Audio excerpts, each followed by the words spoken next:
ஆண்டிற்கு 5% வட்டி வீதத்தில் ஒரு ஆண்டிற்கு 500 தனி வட்டியாக தரும் அசல் எவ்வளவு அப்படின்னு கேட்டிருக்காங்க.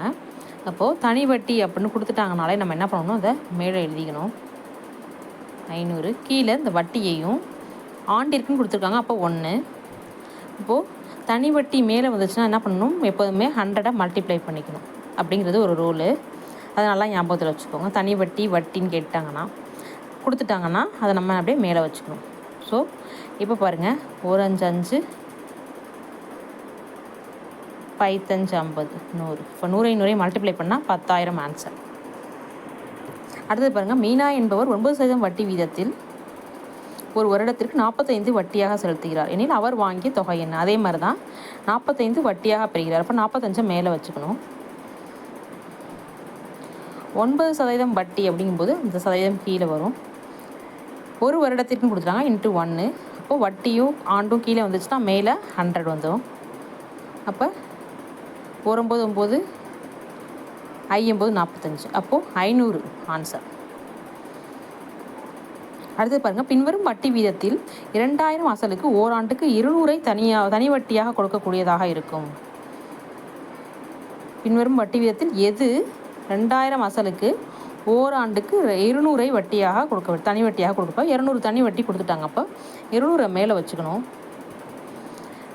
200 மேலே வச்சுக்கிட்டு வட்டி வீதம் கீழே வந்து அசல் கொடுத்துட்டாங்க. அப்போ 2000 ஓராண்டுக்குன்னு சொல்லி கொடுத்துருக்காங்க. அப்போது வட்டி மேலே வந்துச்சுன்னா 100 மேலே வந்துடும். 0 0 கேன்சல் ஆயிரும்.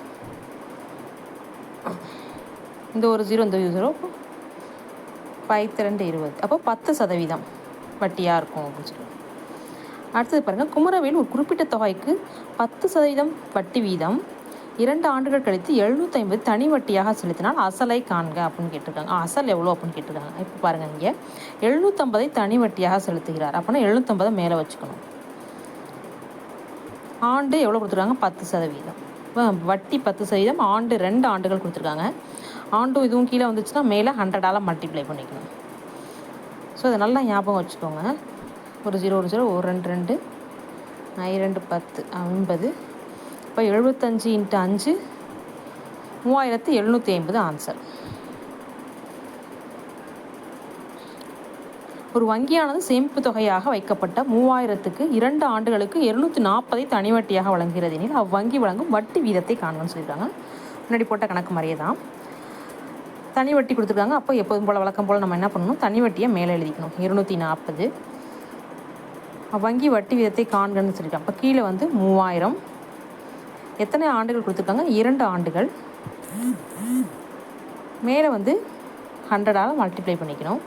2 0 2 0 கேன்சல் ஆயிரும். இங்கே ஒரு 0 இங்கே ஒரு 0 கேன்சல் ஆயிரும். 1 3 8 3 24 1 2 4 2 8. அப்போது 4% வட்டி விகிதம். ஸோ சிம்பிள் தான். அந்த ஷார்ட்கட்டை யூஸ் பண்ணி நீங்கள் வந்து என்ன பண்ணிக்கலாம், போட்டுக்கலாம். அடுத்து பாருங்கள், 2000க்கு 2 ஆண்டுக்கு தனி வட்டி 120 எனில் வட்டி வீதம் எவ்வளோதுன்னு கேட்டிருக்காங்க. இதே மாதிரி தான் தனி வட்டி கொடுத்துட்டாங்க 120 டிவைடட் பை 2000 அசல் இன்ட்டு 2 ஆண்டு. அப்போது 120 2 ஆண்டுனா மேலே 100 மல்டிப்ளை பண்ணிக்கணும். 2 0 2 0 கேன்சல் ஆகும். இங்கே ஒரு 0 6 2 12 4 2 2 2 6. அப்போது 3% வட்டி. அடுத்த கணக்கு பாருங்கள், பாட்ஷா என்பவர் ஒரு வங்கியிலிருந்து